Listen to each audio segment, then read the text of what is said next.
Hello guys, welcome back to our channel. This is me with Mallu episode opening സീനിൽ അങ്ങനെ ഒരു വിധത്തിൽ നമ്മുടെ എ ക്ലാസ് ബി ക്ലാസ്സിനെ ഫസ്റ്റ് ബാറ്റിൽ തോൽപ്പിച്ചു. കരീഷ്മയാണെങ്കിൽ ഭയങ്കരമായിട്ട് ഷോക്കാവും. കാരണം ആദ്യം തന്നെ അവൻ ട്രാപ്പിൽ പെട്ടുപോയതാണ്. ഇത് ശരിക്കും ഒരു റിയൽ ബാറ്റിൽ ആയിരുന്നെങ്കിൽ അവന്റെ കാര്യത്തിന് ഇതിനോടകം തീരുമാനമായേനെ. ക്യാമിനാരിക്കാണെങ്കിൽ ഭയങ്കര സന്തോഷം. കാരണം അവനെ ജയിലിൽ ആരും പിടിച്ചിട്ടില്ല. കൊട്ടയെയും കരീഷ്മയും അവർ രണ്ടുപേരെയാണ് ജയിലിൽ ലോക്ക് ചെയ്തത്. ഇതൊക്കെയാണെങ്കിൽ ഒരല്പം വിഷമം തോന്നും. കൊട്ടയും കരീഷ്മയും അവർ രണ്ടുപേരും ലോക്ക് ആവാതെ അവർ ജയിക്കുകയായിരുന്നെങ്കിൽ ആ വിജയം ശരിക്കും അടിപൊളിയായിരുന്നേനെ. മറ്റു പയ്യനാണെങ്കിൽ ഇവിടെ ഒട്ടും കോൺഫിഡൻസ് ഇല്ല. എനിക്ക് നന്നായിട്ട് പെർഫോം ചെയ്യാൻ പറ്റിയില്ല തന്നെ കരുതിയിരിക്കും.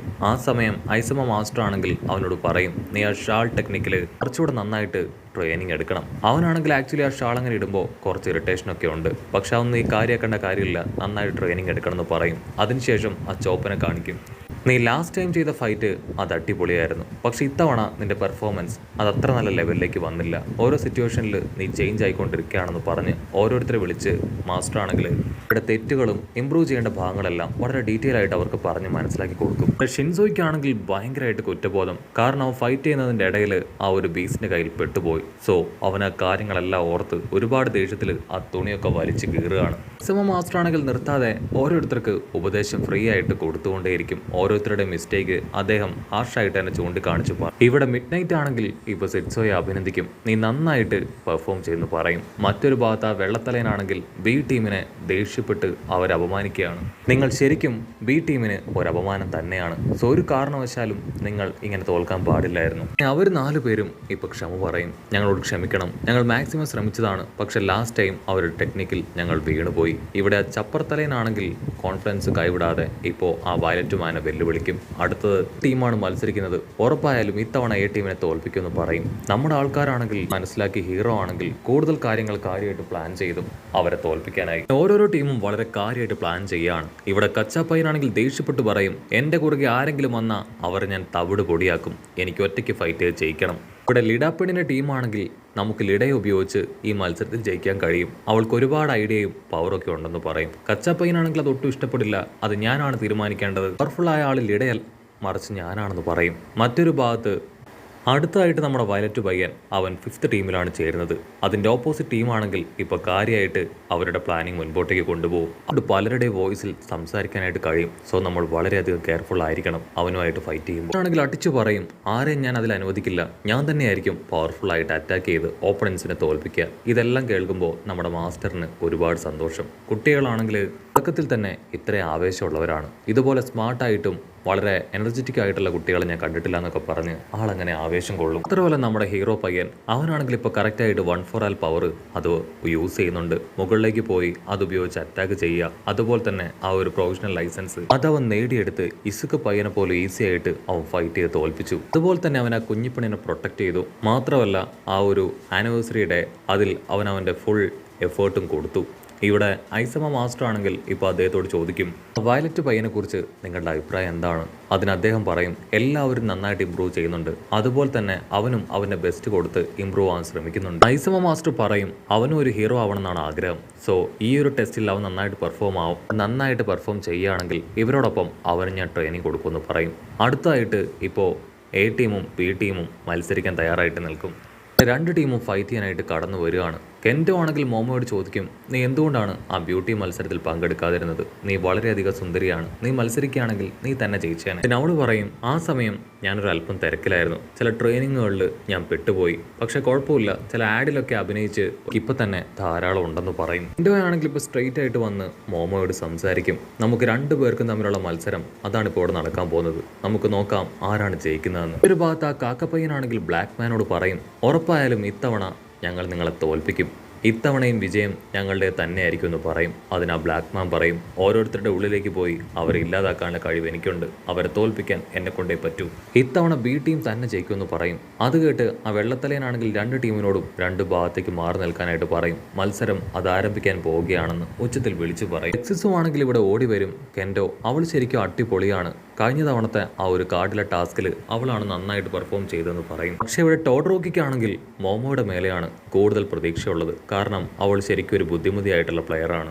ടോക്കിയോമി ആണെങ്കിൽ അവളുടെ ഡാർക്ക് ഷെയ്ഡ് പവർ അതുപയോഗിച്ച് ഓപ്പോസിറ്റ് ഉള്ളവർ എവിടെയാണെന്ന് അറിയാനായിട്ട് അതങ്ങനെ ഉപയോഗിക്കുകയാണ്. ഒരു പവർ ആണെങ്കിൽ വളഞ്ഞും തിരിഞ്ഞൊക്കെ പോയി അവരെവിടെയാണുള്ളതെന്ന് കറക്റ്റായിട്ട് പോയിന്റ് ചെയ്യും. അത് മനസ്സിലാക്കിയ ടോക്കിയാമി ആണെങ്കിൽ അവളുടെ ടീം മെമ്പേഴ്സിനോട് അത് പറയും. അക്ഷയുടെ ആണെങ്കിൽ അവർ 4 പേരെയും അറ്റാക്ക് ചെയ്യും. പക്ഷെ കെൻഡോയ്ക്കാണെങ്കിൽ യാതൊരു കുലുക്കവും ഇല്ല. അവനാണെങ്കിൽ എല്ലാ അറ്റാക്കിൽ നിന്നും സിമ്പിളായിട്ട് എസ്കേപ്പായി. ഇപ്പോൾ അവർ ബ്ലാക്ക് മാനോട് പ്ലാൻ എ അത് സ്റ്റാർട്ട് ചെയ്യാനായിട്ട് പറയും. അവനാണെങ്കിൽ ഞൊട്ടിയിടയിൽ ബ്ലാക്ക് ഷാഡോയ്ക്ക് ഉള്ളിലേക്ക് തന്നെ എടുത്ത് ജമ്പ് ചെയ്യാണ്. കട്ട് ചെയ്ത് ഇവിടെ അവർ 3 പേര് ഓടി വരികയാണ്. പ്രിൻസസ് ആണെങ്കിൽ അവളോട് പറയും, നീ നന്നായിട്ട് ആ ഡാർക്ക് ഷാഡോ പവർ ഉപയോഗിക്കുന്നുണ്ട്. ഉടനെ അവൾ പറയും, ഒരുപാട് നേരം എനിക്കത് ഉപയോഗിക്കാനായിട്ട് കഴിയില്ല, പക്ഷേ കുറച്ച് നേരത്തേക്ക് എനിക്കത് യൂസ് ചെയ്യാൻ പറ്റുമെന്ന് പറയുന്ന അടുത്ത നിമിഷം അവളുടെ പവർ ആണെങ്കിൽ അവർക്ക് നേരെ തന്നെ വരികയാണ്. ആണെങ്കിൽ അത് കണ്ട് ഞെട്ടും. നൈറ്റ് മാത്രമേ അതിനെ കൺട്രോൾ ചെയ്യാൻ അല്പം ബുദ്ധിമുട്ടുള്ളൂ. ഇപ്പൊ ഡേ ടൈമിൽ എങ്ങനെ എനിക്ക് ബുദ്ധിമുട്ട് വന്നു ചിന്തിച്ച് അവളാണെങ്കിൽ വണ്ടർ അടിക്കും. ഷാഡോ ആണെങ്കിൽ ഇപ്പൊ അവരുടെ മുൻപിൽ അങ്ങനെ വന്ന് നിൽക്കുകയാണ്. അത് കണ്ട് പ്രിൻസസ് ആണെങ്കിൽ ഭയപ്പെടും. ഉടനെ മോമോ ആണെങ്കിൽ അത് കേട്ട് ഇൻവിസിബിൾ ഗേളിനോട് ലൈറ്റ് എന്ന് വിളിച്ചു പറയും. അടുത്ത നിമിഷം അവിടെ വെളിച്ചം കത്തി അതിനുള്ളിലുണ്ടായിരുന്ന ആ ഒരു ബ്ലാക്ക് മാൻ അവൻ പുറത്തേക്ക് തെറിച്ചു വീഴും. ക്യാമി ഡാർക്ക് ഷാഡോ ആയതുകൊണ്ട് തന്നെ അവൻ അതിനുള്ളിലേക്ക് പോയി ഇത്രയും നേരം അതിനെ മാനിപ്പുലേറ്റ് ചെയ്തുകൊണ്ടേയിരുന്നു. അവൻ പുറത്തേക്ക് വീഴുന്നത് കണ്ട നമ്മുടെ ആൾക്കാരാണെങ്കിൽ വലയും കയറൊക്കെ വെച്ച് അവനെ പിടിക്കാൻ ശ്രമിക്കും. പക്ഷെ അവനാണെങ്കിൽ പൈപ്പിന്റെ മുകളിലൂടെയൊക്കെ ചാടി നമ്മുടെ ആൾക്കാരെ വെട്ടിച്ച് മുൻപോട്ടേക്ക് പോകും. ആണെങ്കിൽ കാക്കപ്പയ്യൻ ടോക്കിയാമയെ നോക്കും. എന്തൊക്കെ സംഭവിച്ചാലും കാക്കപ്പയ്യനെ ഞാൻ പിടിക്കുമെന്ന് പറയും. അതിന് കാക്കപ്പയ്യനാണെങ്കിൽ അവനോട് പറയും, നിന്നെ ആദ്യം പിടിക്കാൻ പോകുന്നത് ഞാനായിരിക്കും. അവനാണെങ്കിൽ ബ്ലാക്ക് മാന്റെ നേരെ ടെററായിട്ട് തിരിയും. ഓക്സിന്റെ കൂടെ ഇരുന്ന് ഞാൻ ഒരുപാട് ട്രെയിനിങ് എടുത്താണെന്ന് പറഞ്ഞ് അവനെ പഞ്ച് ചെയ്യാൻ ഒരുങ്ങുമ്പോൾ കട്ട് ചെയ്ത് ഒരു ഫ്ലാഷ് ബാക്ക് കാണിക്കും. ഫ്ലാഷ് ബാക്കിൽ ഒരു കള്ളനാണെങ്കിൽ ഒരുപാട് ഡയമണ്ട് ഒക്കെ അടിച്ചു മാറ്റി അങ്ങനെ ഓടുകയാണ്. അത് കണ്ട ഓക്സ് ആണെങ്കിൽ അവനെ നൈസായിട്ട് തല്ലി തൂക്കിയെടുത്ത് നോർമൽ സൂപ്പർ ഹീറോസിന് ഇട്ട് കൊടുക്കും. കാക്കപ്പയ്യനാണെങ്കിൽ ഓക്സിന്റെ പിന്നാലെ ഓടും. ഓക്സിനാണെങ്കിൽ ചിറകുകൾ ഉള്ളതുകൊണ്ട് തന്നെ പറന്ന് ഓരോ ഭാഗത്തേക്ക് ഞൊടിയിടയിൽ പോകാൻ കഴിയും. ഇന്റേൺഷിപ്പ് ആണെങ്കിൽ കാക്കപ്പയ്യന് ഓക്സിന്റെ അണ്ടറിലാണ് കിട്ടിയത്. അതുകൊണ്ട് തന്നെ ഓക്സ് ഓരോ തവണ ഓരോ സ്ഥലത്തേക്ക് പറന്നു പോകുമ്പോഴും കാക്കപ്പയ്യനാണെങ്കിൽ അവന്റെ പിന്നാലെ ഓടി തളർന്നുകൊണ്ടേ ഇരിക്കുകയാണ്. അവിടുന്ന് അങ്ങനെ ബ്ലാക്ക് ഔട്ട് ചെയ്ത് കഴിയുമ്പോഴായിരിക്കും സത്യം നമ്മുടെ കാക്കപ്പയ്യൻ മനസ്സിലാക്കുക. ഓക്സ് മുൻപ് നടന്ന ഒരു ഫൈറ്റിനെ കുറിച്ച് ചില ഡീറ്റെയിൽസ് കളക്ട് ചെയ്യുകയായിരുന്നു. കാക്കപ്പയ്യനാണെങ്കിൽ ഇതിനെക്കുറിച്ച് ഒരുപാട് കാര്യങ്ങൾ അറിയാം. അതുകൊണ്ടാണ് ഇന്റേൺഷിപ്പിന്റെ ബേസിൽ കാക്കപ്പയ്യനെ അവിടേക്ക് ട്രെയിനിങ് കൊടുക്കാനെന്ന ധാരണയിൽ വിളിച്ചു വരുത്തിയത്. കാക്കപ്പയ്യനാണെങ്കിൽ സംഭവിച്ച കാര്യങ്ങളെല്ലാം ഒന്നും വിടാതെ അവനോട് പറയും. അതിനുശേഷം അവനോട് ദേഷ്യപ്പെടും. ഞാൻ എന്താ വെറും ഒരു യൂസ്ലെസ് ആണോ? എനിക്ക് ട്രെയിനിങ് തരാമെന്ന് പറഞ്ഞല്ലേ നീ ഇവിടേക്ക് വിളിച്ചു വരുത്തിയത്? അതിനുശേഷം ഇപ്രകാരം ഇൻഫർമേഷൻ മാത്രം നീ എന്നിൽ നിന്ന് കളക്ട് ചെയ്യുന്നു. ഞാനൊരു ബേഡ് ആയതുകൊണ്ടല്ലേ നീ ഇപ്രകാരം ചെയ്തത്? ഫുൾ കലിപ്പിൽ അവിടെ നിന്ന് തിരികെ പോയ നമ്മുടെ കാക്കപ്പയ്യനെ ഓക്സ് ആണെങ്കിൽ വീണ്ടും അവന്റെ അടുത്തേക്ക് ഇന്റേൺഷിപ്പിന് വിളിക്കും. അതിനുശേഷം അവനവൻ്റെ ആ ഒരു ബ്ലാക്ക് പവർ ഉപയോഗിച്ച് ഓക്സ് പറന്നു പോകുമ്പോൾ അവൻ്റെ പിന്നാലെ ചാടി ചാടി അവനെ ഫോളോ ചെയ്തു പോകും. ഒരുപാട് ടെക്നിക്സ് അവൻ്റെ കയ്യിൽ നിന്ന് പിന്നീട് പഠിച്ചെടുക്കും. പിന്നീട് ഒരുപാട് ദിവസങ്ങൾക്ക് ശേഷം വർക്കെല്ലാം കഴിഞ്ഞ് അവിടം വിട്ട് പോകുന്ന കാക്കപ്പയ്യനോട് ഓക്സ് പയ്യനാണെങ്കിൽ എനിക്ക് ചില കാര്യങ്ങൾ നിന്നോട് സംസാരിക്കാനുണ്ടെന്ന് പറയും. കാക്കപ്പയ്യനാണെങ്കിൽ ദേഷ്യം കൂടും. വീണ്ടും ആ ലീഗ് ഓഫ് വില്ലൻസിനെ കുറിച്ച് എന്തെങ്കിലും കാര്യം ചോദിക്കാനോ പറയാനോ ആണെന്ന് കരുതി അവനാണെങ്കിൽ ഒട്ടും താല്പര്യമില്ലാതെ ഓക്സിന്റെ അടുത്തേക്ക് പോകും. പക്ഷെ കാക്കപ്പയ്യനെ ഞെട്ടിച്ചുകൊണ്ട് ഓക്സ് ആണെങ്കിൽ അവനെ തൂക്കിയെടുത്ത് അങ്ങനെ പറന്നു പോവാണ്. നമ്മൾ ബേർഡ്സ് ആണ്, സോ നമുക്കിതുപോലെ പറന്നുപോയി പല കാര്യങ്ങൾ ചെയ്യാൻ കഴിയുമെന്ന് പറഞ്ഞ് അവന് വീണ്ടും അഡ്വാൻസ്ഡ് ആയിട്ട് ചില കാര്യങ്ങൾ പറഞ്ഞു കൊടുക്കും. കട്ട് ചെയ്ത പ്രസന്റിൽ കാക്കപ്പയ്യനാണെങ്കിൽ ബ്ലാക്ക് മാനോട് പറയും, ഓക്സ് അദ്ദേഹം എനിക്ക് പഠിപ്പിച്ചെന്ന കാര്യങ്ങൾ അത് ഞാൻ പ്രയോഗിക്കാൻ പോവുകയാണെന്ന് പറഞ്ഞ് അവനുമായിട്ട് പൊരിഞ്ഞ പോരാട്ടം. അതേസമയം ബാക്കിയുള്ളവർക്കാണെങ്കിൽ ടെൻഷൻ കൂടും. ഈയിലുള്ളവർ ഏത് ഭാഗത്തൂടെ വന്ന് അറ്റാക്ക് ചെയ്യുമെന്ന് അവർക്കിപ്പോൾ യാതൊരു ഐഡിയയില്ല. അടുത്ത നിമിഷം അവരെ ഞെട്ടിച്ചുകൊണ്ട് ആ ബ്ലാക്ക് മാൻ ആണെങ്കിൽ പ്രിൻസസിനെ തൂക്കിയെടുത്ത് പൈപ്പുകൾക്കിടയിലൂടെ അങ്ങനെ കൊണ്ടുപോയിക്കൊണ്ടിരിക്കുകയാണ്. പ്രിൻസസ് ആണെങ്കിൽ ഭയന്ന് നിലവിളിക്കാനായിട്ട് തുടങ്ങും. അപ്പോഴായിരിക്കും ഒരു വമ്പൻ ട്വിസ്റ്റ്. എല്ലാവരും ഞെട്ടിച്ചുകൊണ്ട് നമ്മുടെ കാക്കപ്പയ്യനാണെങ്കിൽ പറന്നു വരികയാണ്. ഇവിടെ നമ്മുടെ ഹീറോയ്ക്കാണെങ്കിൽ കാര്യം മനസ്സിലാവും. അവന്റെ ആ ബ്ലാക്ക് ഷാഡോ പവർ അതിനെ അവനെ തന്നെ ഹോൾഡ് ചെയ്യിപ്പിച്ച് അങ്ങനെ ഫ്ലൈ ചെയ്ത് വരികയാണ്. മറ്റുള്ളവർക്കാണെങ്കിൽ അവനെ കൊണ്ട് എങ്ങനെയാണ് പറക്കാൻ കഴിയുന്നതെന്ന് മനസ്സിലാവാതെ അവർ വണ്ടർ അടിക്കും. ആണെങ്കിൽ കട്ട സപ്പോർട്ട് കൊടുക്കും. കമോൺ അവനെ വെറുതെ വിടാൻ പാടില്ല. അടുത്ത നിമിഷം അവനാണെങ്കിൽ ആ ബ്ലാക്ക് മാനെ ഇടിച്ച് തെറിപ്പിച്ച് പ്രിൻസസിനെ സേവ് ചെയ്യും.